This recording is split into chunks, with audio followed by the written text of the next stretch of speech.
I'm Dr. Anthony Maloof of Eyes and Faces and Corneal and Oculoplastic Surgery in Sydney. Welcome to this. This is part 2 of a keynote talk I gave to the Queensland State Branch in August 2025. This is the clinical application of corneal and oculoplastic surgery going to different conditions: ptosis, transplant, keratoconus, pterygium, cross-linking, thyroid disease, and a few others. The sound may not be perfect, so you might have to turn the volume up. It's not going to be attracting millions of views. That's not who it's for. But it's really about the real world philosophy and psychology of treatment of patients who present. There's a lot of crap that goes on. There's a lot of what we call a priori hypothetical management. But in the end, patients don't want that. They want real world management. And you've got to deal with the issues when you're a real world clinician. And that's what this attempts to summarize. I hope you find it useful. Thanks as always. I'm Dr. Anthony Maloof of Eyes and Faces and Corneal and Oculoplastic Surgery. This stage again, Dr. Anthony Maloof. Anthony, I have to admit, I did struggle to keep up with the speed of your talk yesterday, and you did warn us that would happen. But I did worry if I'd taken home the message that perhaps I should take up riding a high-powered motorbike to become a better surgical decision maker. Thanks, Luke. On that note, actually, I get a lot of colleagues asking me, should they ride? Can I speak to their son? And every single one has ended up not riding after I've spoken to them, so I wouldn't recommend it. But on that note again, yesterday I tried to build a bike. Today we're going to race. So I'm going to cross a whole lot of things and use a lot of the words that we used yesterday and put them into clinical practice today. I'm going to move quickly. I'm not going to the depth that Dinesh went through. He's gone through that in great detail. This is stuff that I'm going to back off a bit. And I'm sure a lot of you guys will do some of this. This is my observations, my experience, and my interpretation of the reality. So to start with eyelids, and yes, we'll move. Basically, I said yesterday, everything on the face is aesthetic. Upper eyelids is aesthetic. You're doing crease, you're doing skin, you're doing position, you're doing contour. I tell my patients, it's actually not difficult, but it's really damn tricky. And they get that. And the thing is that you're actually operating on a neuromotor control system. You're not operating on a structure per se, and I need their cooperation, and that's really, really important. It took me a long time to work that out. The other thing is there's two retractors, levator function.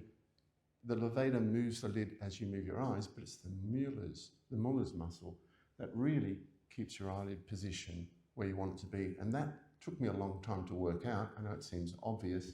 I'll try to explain why.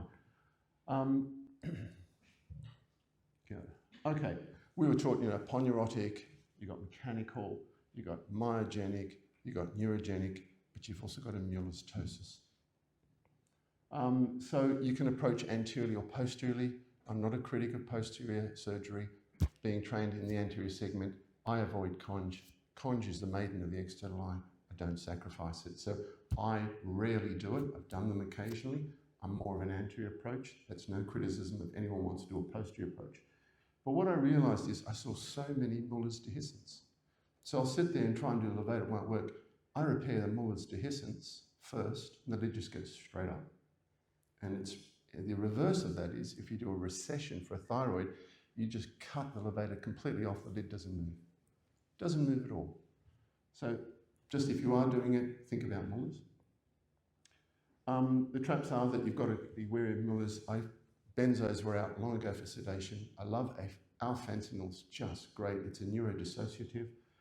I'll Botox the forehead pre-op because the forehead during surgery, the patients are going like this during surgery and they're going like this during surgery. I just Botox them, get it settled, and I deal with it.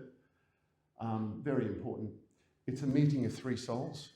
I always teach the registrars because in cataracts, they don't talk to the anaesthetist. I'm going, no. That person there is really important. I won't do it in the pre-op room alone. I always use an anaesthetist. No benzos. You're also operating on orbicularis. So if I'm doing a unilateral ptosis, I block the other side. It's really, really important. And everyone freaks out. Oh my God, doctor's operating on the wrong side. No, I'm blocking both sides. It's really important. So bilateral protractor block. That's a mistake, that slide, sorry.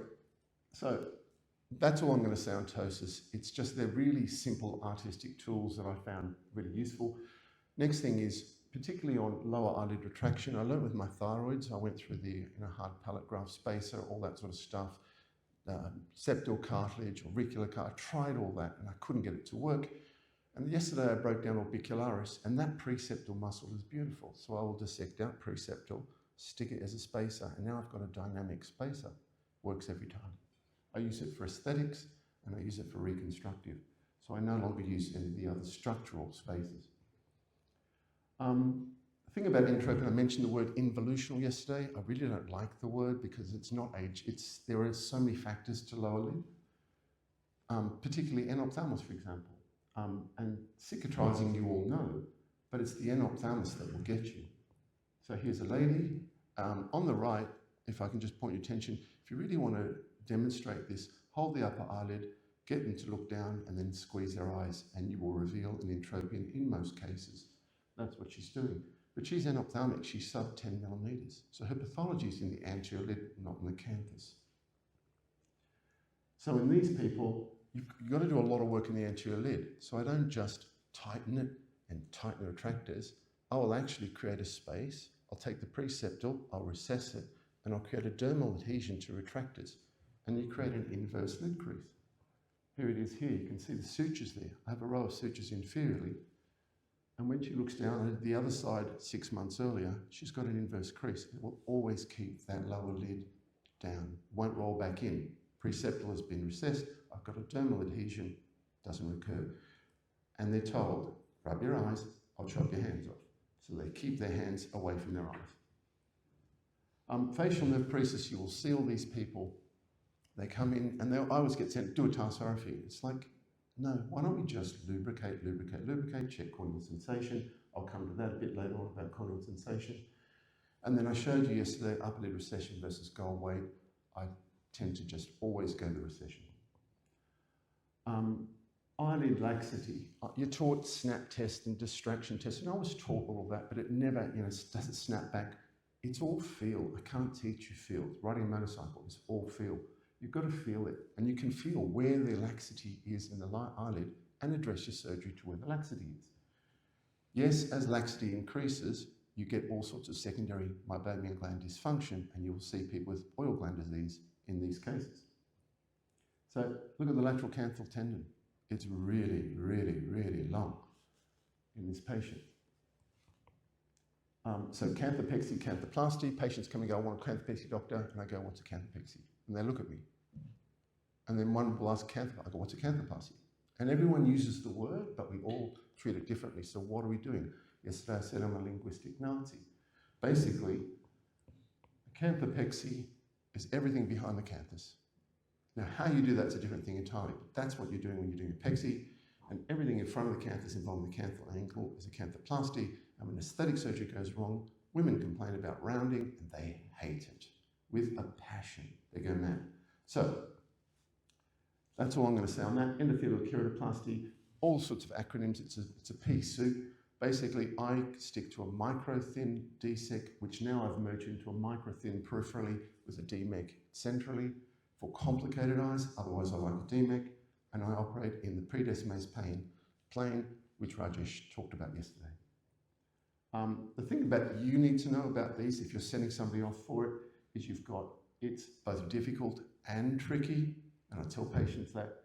Just watch your glaucoma patients, please. Get your pressures controlled first, and those glaucoma patients will have much more problems during DMEC, with attachment, with everything than others.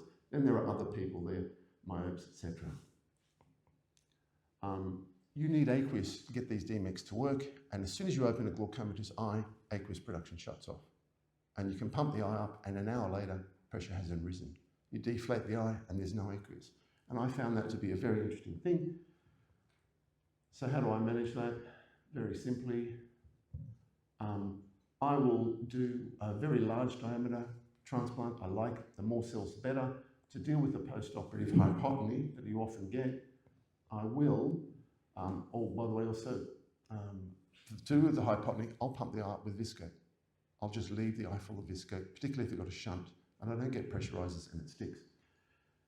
The glaucoma patients do really, really badly. The deep eye patients, there's so much manipulation going on. The graft is bouncing around and whatever, the aphakics, the ACIOLs, everything. If you're using ACIOLs, can I please ask everyone to stop? I teach my trainees, I think their day has passed. Try to avoid them. So with the pressure ones, as I said, I fill the art with viscoelastic.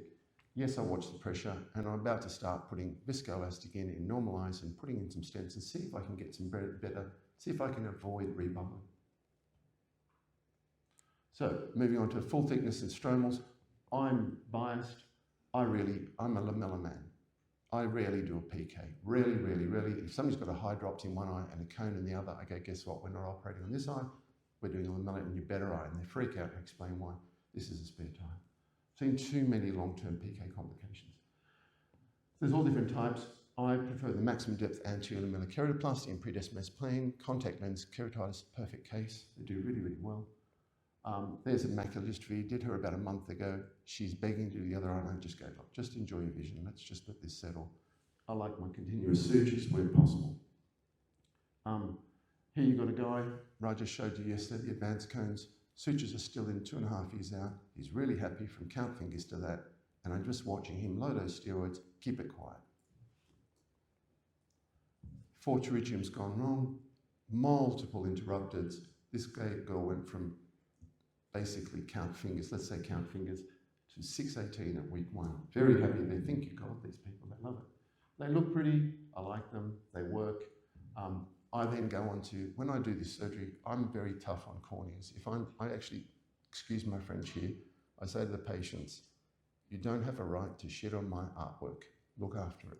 So that means you don't go off and just have anyone laser your cornea or whatever. This is a gift. Look after it. I'm very tough on them. If they mismanage in post-op, if they don't attend, I tell them to go. I've actually let patients, I'm not fixing you. You didn't look after it. It's really important, the post-op management of transplants. So my lessons are that I see, and I was asking Rajesh about this yesterday, I find that I used to get about 10% of people get a stromal rejection, and that's because your local, I told you yesterday, the ocular surgery is an inflammatory powerhouse. The lymphocytes are all sitting there. Keep them quiet for 18 months, and you've got a smooth course. Low dose topical steroids long term, 2 or 3 times a week. Really, really important, and I've not had any since. Astigmatism, there's so many reasons why you get astigmatism in a transplant. Let's make an assumption. Your host is good, your donor trephination is good, and you've aligned it well. You can still get SIL. And what I've noticed is you can take sutures out and they can still change shape and you can get fibrosis. Yesterday I talked about wound healing. Wound healing goes on for a long time. And for that reason, if I do my surgery right and everything's fine and they get some changes, I will consider an AK in the graft-host junction. That's where the pathology is. It's wound healing. It's at the graft-host junction, if you've done your surgery right. Sutures, you guys all ask me, when we take sutures out, I warn all my patients now, you're going to go to your doctor, you're going to go to your optometrist. Dr. Maloof left a suture in. I did not leave a suture in. I chose not to remove it. They're 2 separate things. And I leave them in. I use interrupteds in certain people that are high risk. Otherwise, I like continuous. I leave them as long as I can. If they're not causing a problem, don't touch them. Let God and His nature do the wound healing for you. You've got to place them well. And how do you know? It just looks nice. Function will dictate form. Removal, when it's time, if you've got astigmatism, leave them as long as they can. If you're getting any side effects, remove them, cover them with steroids. And you can do that. But if they're not causing problems, please leave them. Thyroid disease. This is really important.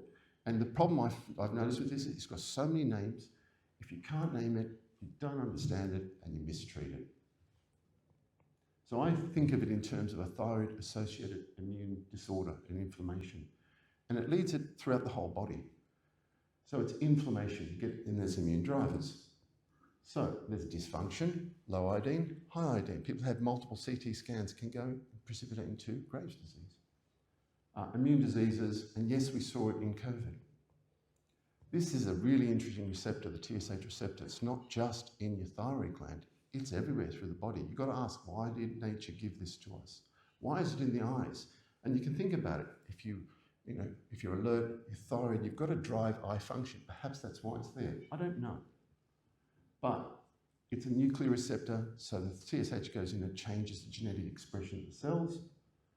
And the antibodies are different. They don't test for both of them necessarily, but they do different things. And they're both elevated in Graves' orbitopathy. Thyroid itself has antigens. It's got thyroglobulin, it's got thyroid peroxidase. Thyroid peroxidase is an enzyme. They're the antigens. Then we test for autoantibodies, and that's the thyroid antibodies that we test for.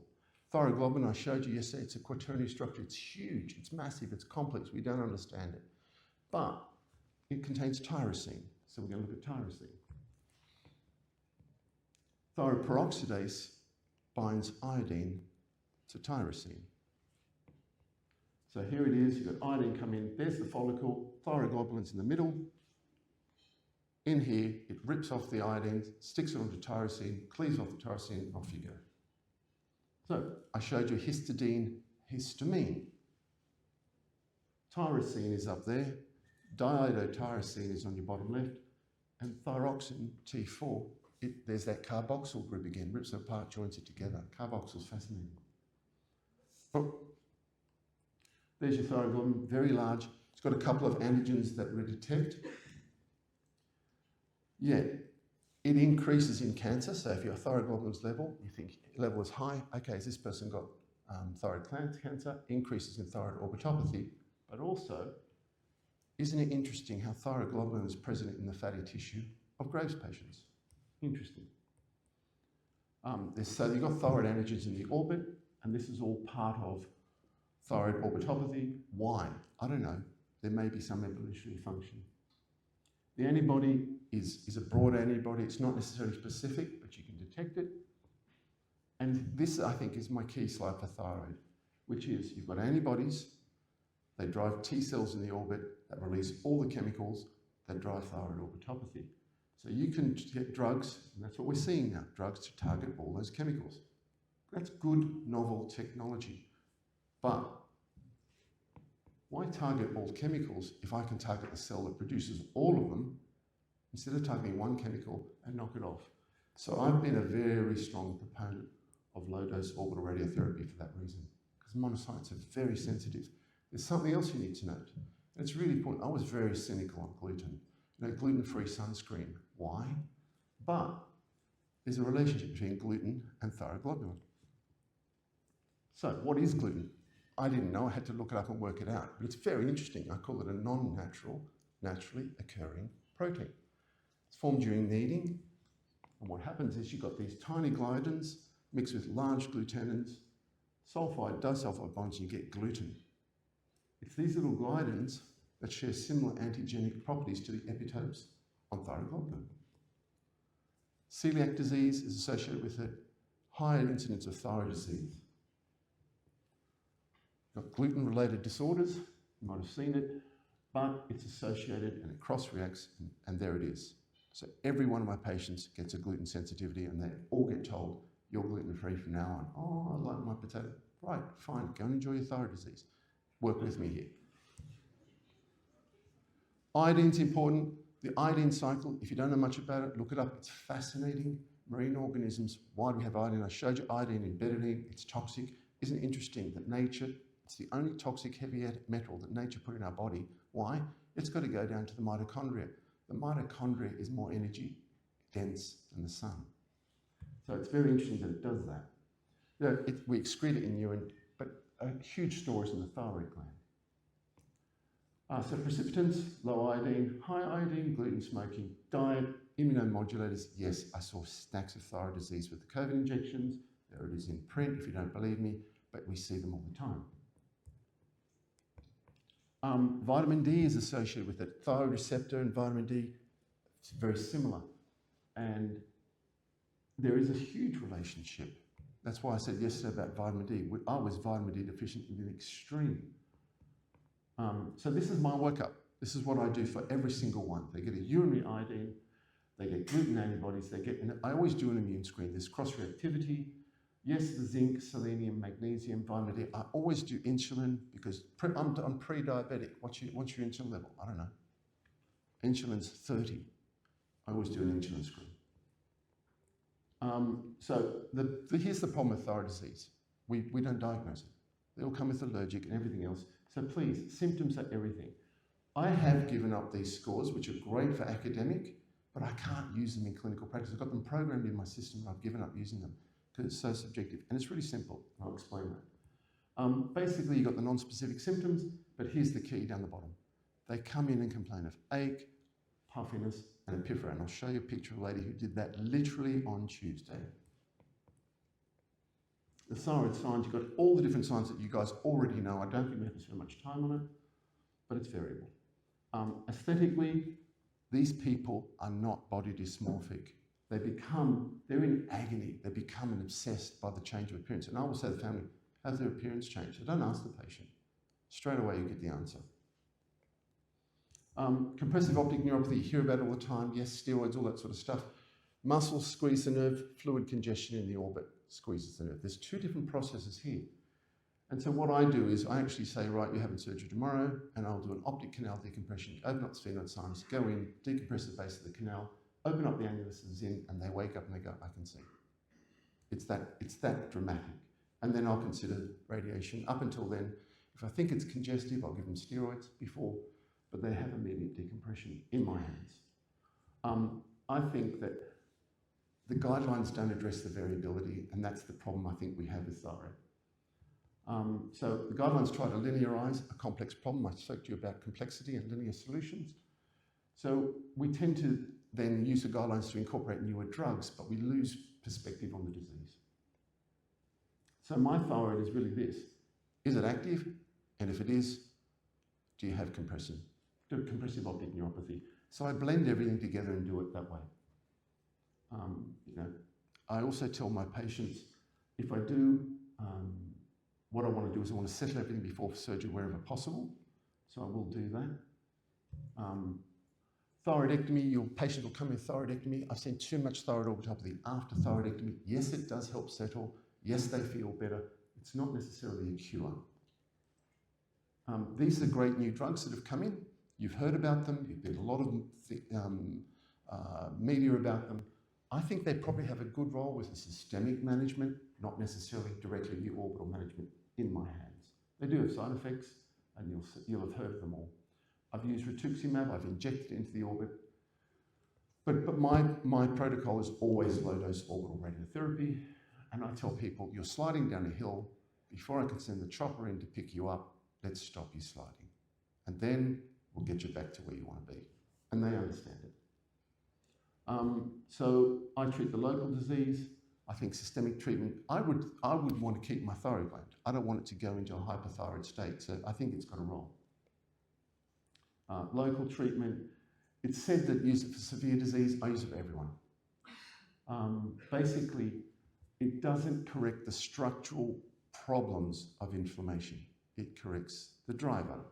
And so I want to stop, I tell them, you're not going to get better double vision. It's not going to reverse your proptosis. It's just going to stop the cause.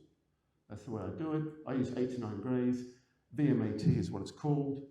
And it looks like this. And I think it's goddamn awesome tech. There's nothing in the literature about side effects. I've never seen a side effect. Been doing it for more than 20 years. Patients come in and thank me. So this is the lady. She came in. She'd had a thyroid out. She'd had steroids, had everything. And she was whinging and moaning at me about puffiness and watering and burning. And her TRAB levels were still up. She looked like that, and she was very unhappy. I just said, right, you're just going to have low dose, and it sorts them out. So there's a lot of indication for decompression. I'll do it for ache. I'll do it for pressure control. I'll do it for a whole lot of things. This guy is day 2 post-orbital decompression. I did it on his right-hand side. He'd had it done on the left-hand side. It is a quick operation. I know people say it takes hours. It's quick. I do it as a day procedure, and pretty much most people say it's almost painless. Stereotactic navigation, this is awesome tech. I use it all the time. It's great stuff. Eyes go back, eyes go back, eyes go back, eyes go back, and they really like it. I'll just go back 1. This is what I call a geographic. As I said to you yesterday, try not to lose your skills. As you get your skills, you can build on them. I now do something which I call geographic orbital decompression, which I'll show. How do we start this? Let's go again. not playing. Oh, there we go. So this is what I call geographic. She was proptosed on one eye, had lower lid retraction.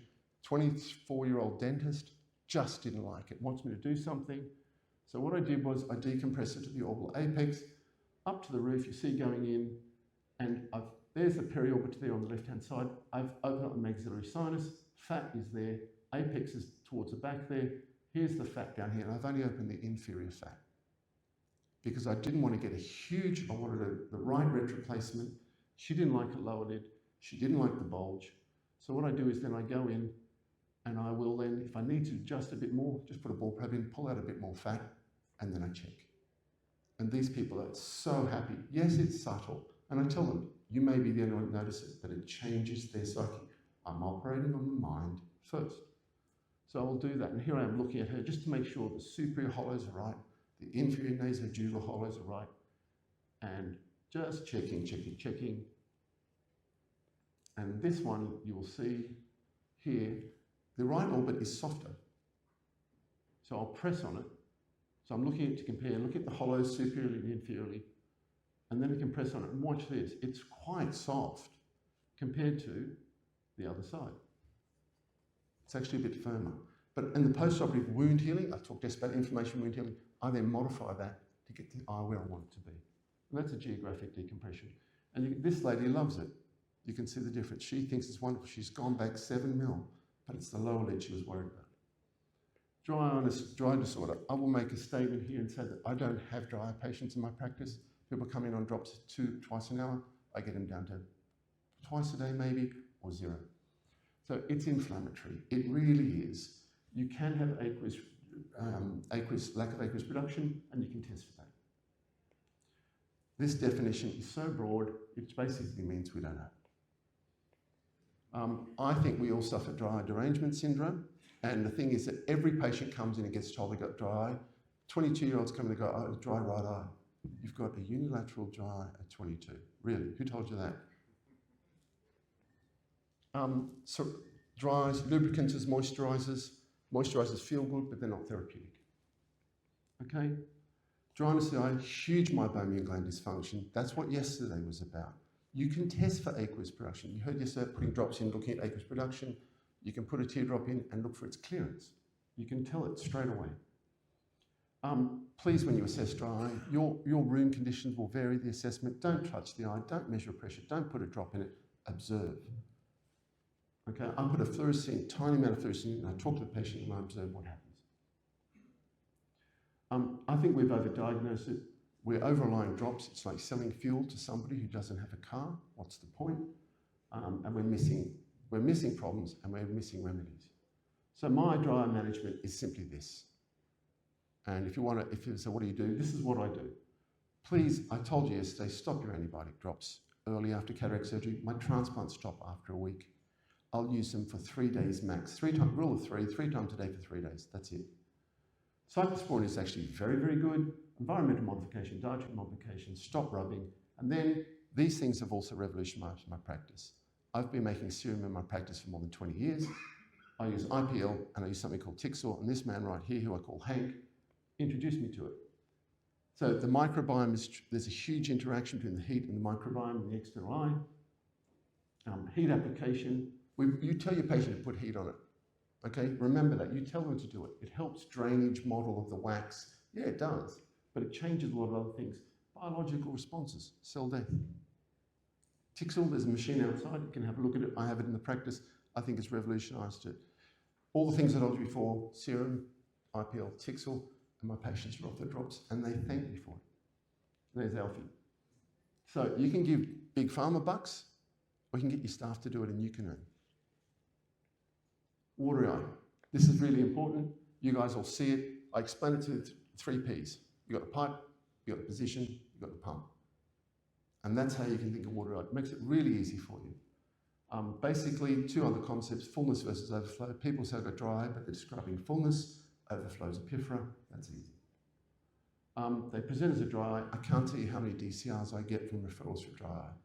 Can't tell you, and they're all happy. Basically, assess them where I just told you. Do a lavage. If they're still complaining, they probably need a DCR. The reason is partial nasolacrimal duct obstruction is under stressed It's really common. Okay. I look for pressure when I lavage, resistance, I look for delay, and I can tell straight away. Why? Inflammation, I told you yesterday, sinus disease is huge. Brake dust out there is irritating our sinuses. Inflammation from above, inflammation from below. Treat it, and you can actually defer surgery. I call something the wintry watery eye. You'll see it exacerbated during winter. Mixed mechanism epiphora. We were taught functional block, and it confused the crap out of me. What the hell is a functional block? Mixed mechanism, and it's really important. You do a DCR, and I warn patients, I'm going to improve it. You've still got these other problems. You've got a non-obstructive epiphora. Okay, that's a pump. I gave up scintigraphy. I don't find it useful. So I just explain to the patients, imagine the pipe goes uphill. You've got a pump.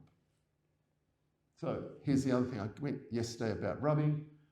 You've got a watery eye, you rub, you've got pump failure, you water, and you just keep going and going and going and going. And I say stop or I'll amputate your hands, and they stop.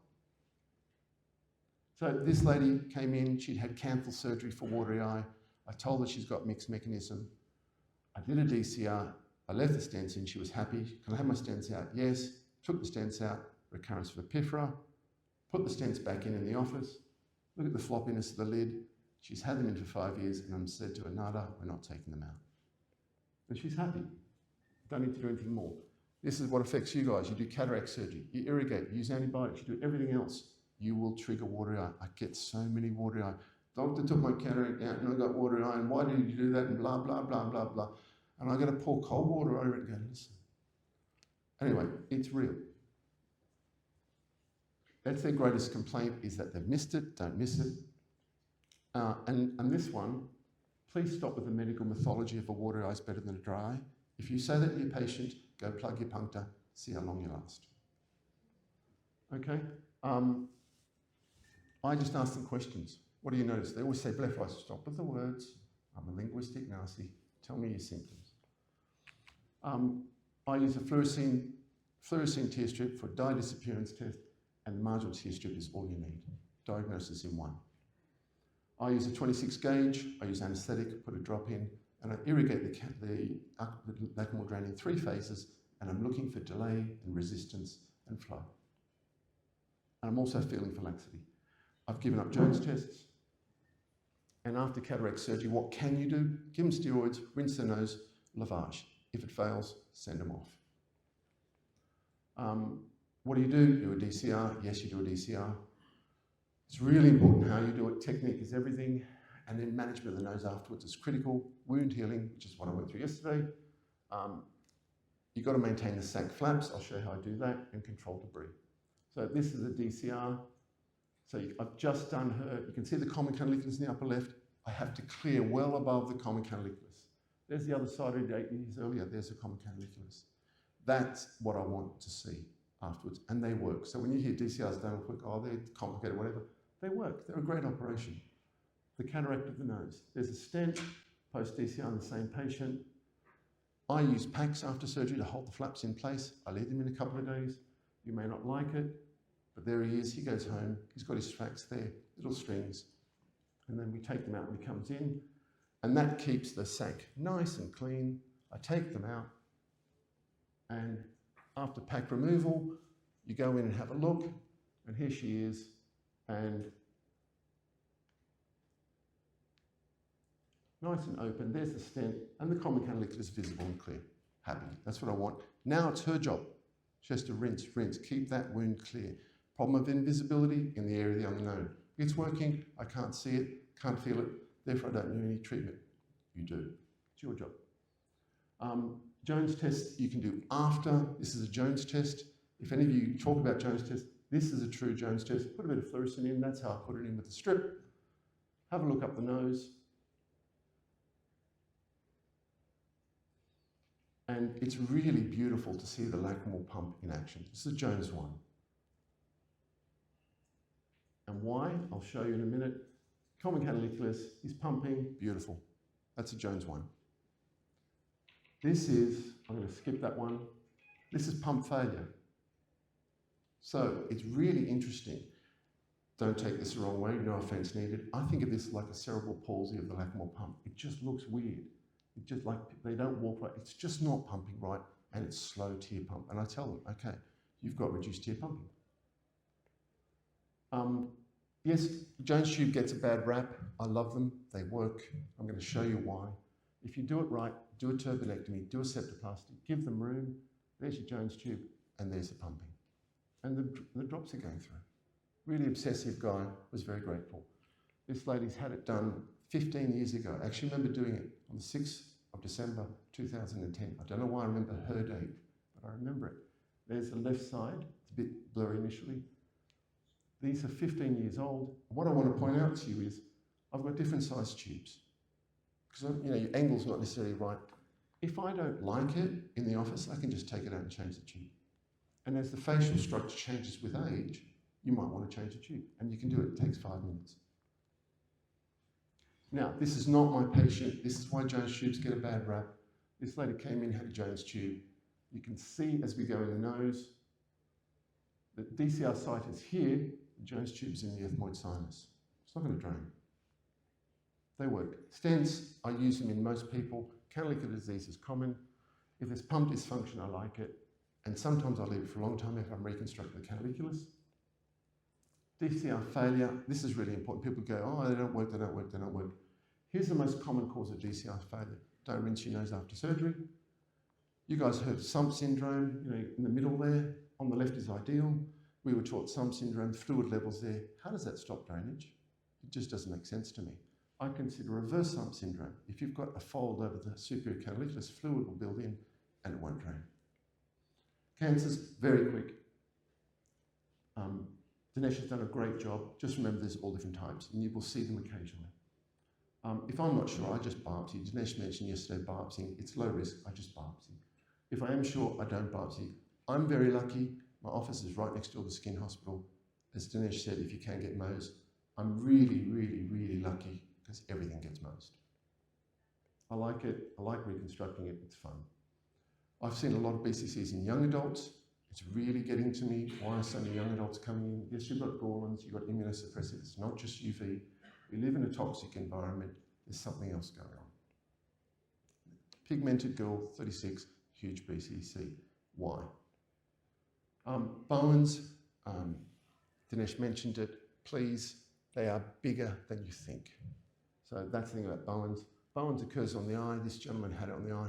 Reconstruction, cryotherapy, amniotic membrane, wide excision 3 times, recurrence. My only time I've had to use mitomycin in the last 10 years. Worked.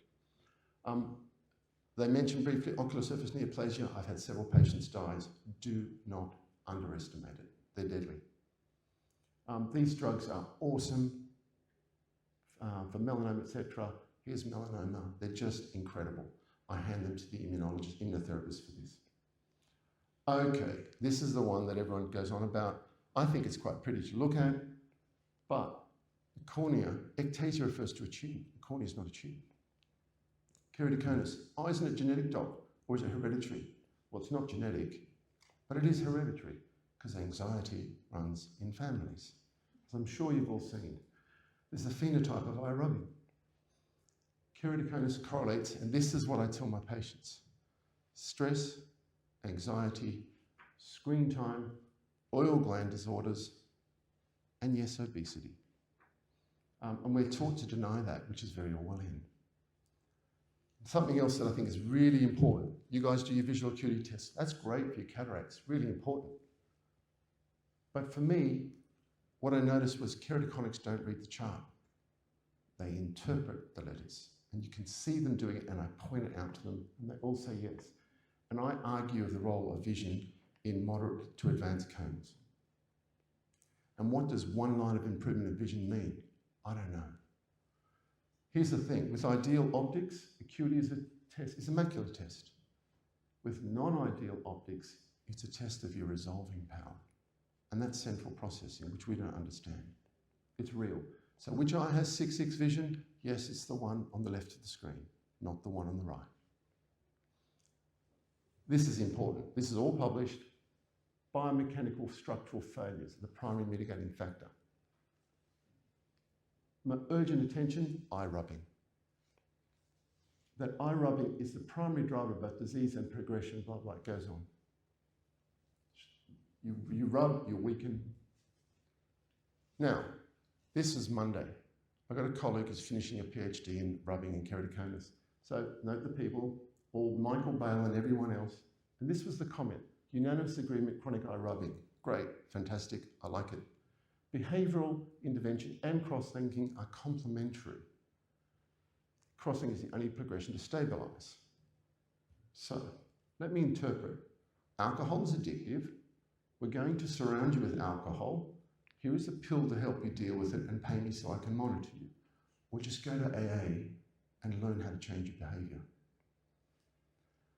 This girl came in a few years ago, on the right, top, bottom, and I gave her the lesson. She came back in this year, head hung in shame. I'm sorry, doctor, I haven't stopped. And I looked at her and went, right, you need surgery. No rubbing, no cross-linking. No progression, slight improvement, no rubbing, no cross-linking. So, collagen disorders, got your doc. See, it happens in collagen disease. Here it is. Unusual cone. So, explain the two maps. Ask her what she does. Why do you do it? I don't know. Tests vary, so you'll test them one day and it'll show either improvement or worsening. If it's improvement, you go, my cross-linking worked. If it's worsening, you won't say anything.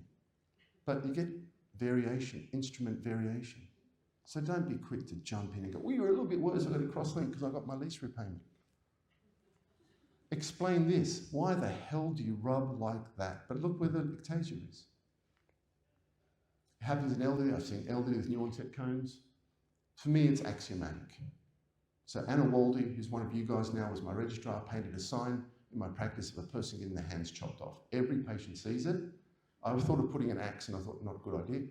But every patient sees it and they come in and tell me, yes, doctor, I rub. And I go, good, you've learnt your lesson and I haven't said a thing to you.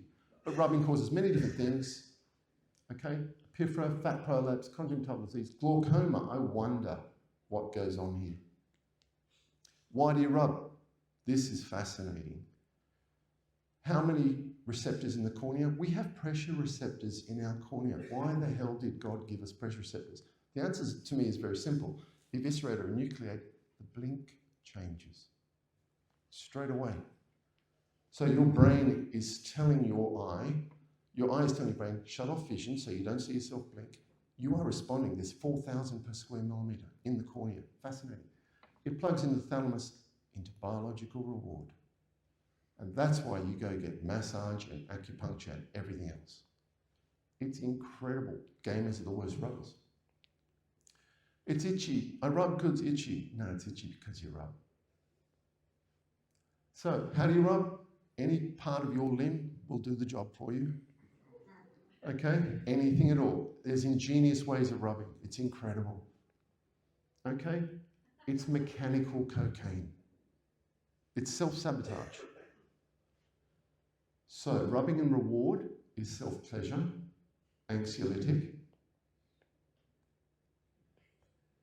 There is another type of mechanical self-pleasure. It's something like, I don't know, can anyone suggest it? I tell this to my patients.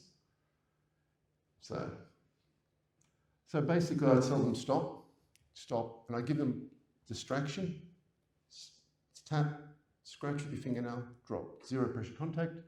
They come back in 3 or 4 months and go, I don't know why I was rubbing. Pellucid, you heard yesterday, Raj just mentioned it to you. I think it's a silly name, but basically this is this, antero-posterior rubbing, pushback, or people sleeping on their faces. And that's why it occurs in the older group, because they put on weight, they can't sleep on their back, and they sleep in their nice comfy pillows, and that's why it progresses. I stop them, give them a shield, lose weight, go get your sleep apnea machine, it doesn't progress. My rules are this: stop rubbing, refer to 1, amputate, contact lenses. You put a contact lens in your eye and you don't rub. Glasses, if you couldn't be bothered with lenses, but obviously there's reasons why people can't have lenses. I think cross-linking can work in people for laser treatment. We've heard yesterday Kieran explain it. I do think it has a role. And then that's when I'll start to consider surgery if all that fails. I'm going to say this out loud. I think intracorneal ring segments are a complete waste of time. I remove them. CARES, I think, is a novel procedure. I think we're going to see, like we see a lot of them, it'll come it'll hang around and it'll probably slowly disappear. There's a ring in a cone. Why? Why do that? This guy came to me earlier this year, 2 rings, in and out, 3 cross-linkings, 2 PTKs, corneal scarring, 660 vision, best corrected. I just did an MDA-OK, stromal transplant. What you need to know, cataracts, please get the cornea right before. Don't do the cataract and then send the person along for a 60 diopter cornea. You've missed the boat. Patients come in 40s, and I talk about possibly doing surgery so they can get their cataract done when they're 60s. And if you do have toric lenses, pellucid do very well with the toric lens, and they don't need surgery on the cornea.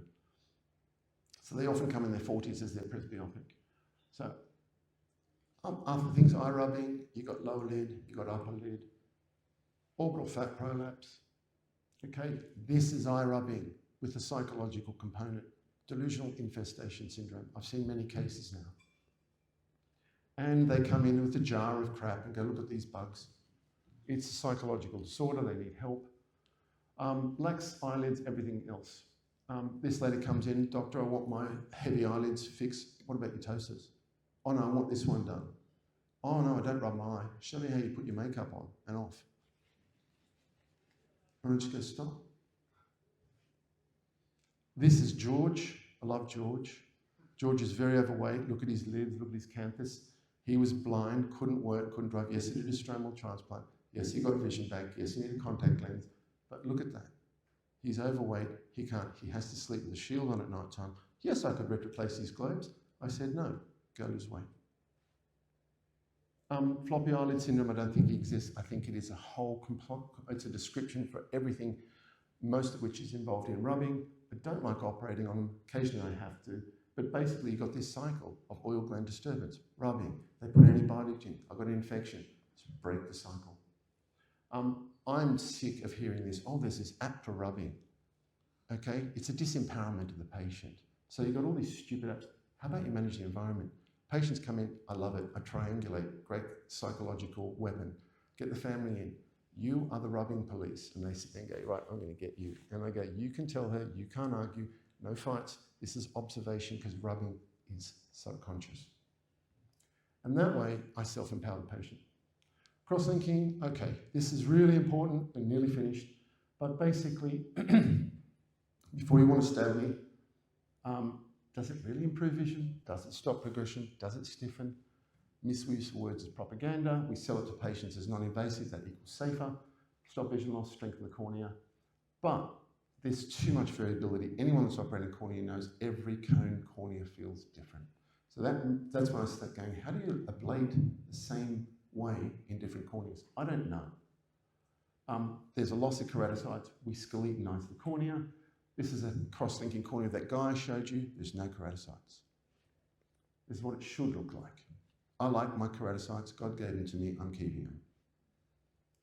All right, so there is instability that it does. I've had people progress after cross-linking 5 years later. They keep getting hyperopic. What do? I don't know.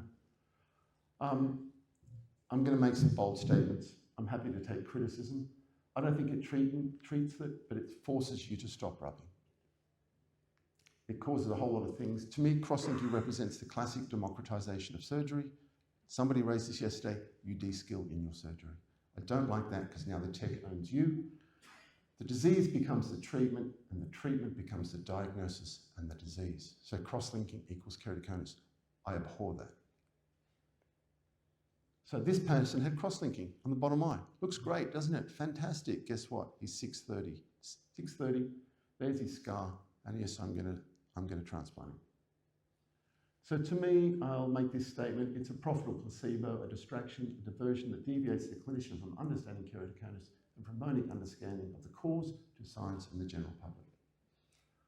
I think I sort of put it in the basket of gastric banding. It does have a role, but not for everyone that's overweight. And I think it's got a small role. It adds dollars to the endpoint so that we all do it. It's like selling a self-stabilizing motorcycle so everyone can ride, but don't think you're going to go out and ride the TT. Other simple observations, and then I'm done. Everyone asked about neurotrophic keratopathy. Can I please let you know that insulin drops are incredible, acetylcholine drops are incredible. The drug companies are pushing Center German. Mini scleral lenses are incredible. They work. If you really have an urgent situation, you're forced to do a tarsorrhaphy. Topical steroids, we undertreat. Please, it's an inflammatory powerhouse. If you're in doubt, continue. Okay? Neurotrophic disease, there's something called Spendor-Hopley that I'll show you. I've got this 18-month rule. Put the orbital inflammatory disease into remission. Cyclosporin's great. Problem is, you've got to go fill out these stupid forms. Most people with cyclosporin don't have dry eye, they've got inflammatory disease. Therefore, I'm lying if I fill out the form, and I couldn't be bothered. I just say, take it. I think it's a great tool, the OSDI. I can't use it in clinical practice. I don't expect you to use it. I think we do it wrongly, and I don't want to lie on a form. I use it. I like Sequa, but I use all different types. I use it as an adjunctive. I have no experience with Zidra. People come in and been given Zidra. I actually can't tell you anything about it. There's at least 20% steroids in glaucoma. I love my steroids. The point of this slide is this. I've never seen a steroid response with high core cream. I use it for lid margin disease indefinitely. I love 0.01% dexamethasone. Minis Corneal put me onto that. I also use 0.2% Predsol preserved, long-term, 3 or 4 times a week. Fantastic. Endothelial cell counts, you guys all send patients in. Oh, this guy's got a cell count of 500. What do I do? The cataract. What's the predominant visual issue? If it's a cataract, take it out. Oh, but the endothelial cell count, that's structure. That's not function. We can't measure function. Do the cataract. Oh, but if you're not confident, that's a different thing. If you want to do the cataract and you can't, improve your skills. There are some very good surgeons that I refer to. They just do it. The cell count doesn't change. And I can delay the transplant. If I don't think the endothelium is that much of a cause of their vision loss, just do the cataract. And everyone goes, oh, but if you do the transplant, if you do a DMEC, I haven't asked Rajesh this. My experience is if you do a good DMEC, the prescription doesn't change. The only problem is if the cornea is swollen and you detergess it, you will get a shift. This is interesting. I think low tension glaucoma and the orbit is really important. I think this is a compartment syndrome. There's a lot more going on at the optic nerve head than we think. I notice with the thyroid patients, it's incredible how the pressure changes. And I just wonder what's going on at the orbit and anything going on, any role for decompression with the optic nerve. What happens to our pressure during sleep? What happens with obesity? What happens with sleep apnea? Orbital pressure, not ocular pressure, orbital. Is there a role? But this happened to me because some of the retinal guys brought it up to me. I also think you've got to treat metabolic disease. You guys are the window to everything in the body. Metabolic disease manifests. It's huge. And yes, I don't have a problem in telling patients, listen, you're fat. I'll just point to it and go, when are you losing that? The other thing I'll mention to you quickly, because you all operate, is I have found operating theatre to be the best time to train. So I'll be waiting for my patient's neuromotor control system to stabilise during ptosis, and I'll disappear the back of the room and I'll start doing some training. And I'll tell the patient, just relax. And it's amazing, give them 2 minutes and their lid position changes. They need time. But you can do a lot. You guys get neck pain. I've done my neck, I've done my back, got through it, and now I find I can do a lot of my training during surgery. I call it statisthenics, calisthenics while stationary. And that's an important thing to think of. That's not the point of this talk. Finally, patients come and go, I've done my research, and I just go, whoa, whoa, whoa, whoa, whoa. That's blasphemy to research. You have not discovered any new facts. You've done discovery. You've been appropriately misinformed by Google. Let's start there. And this is important.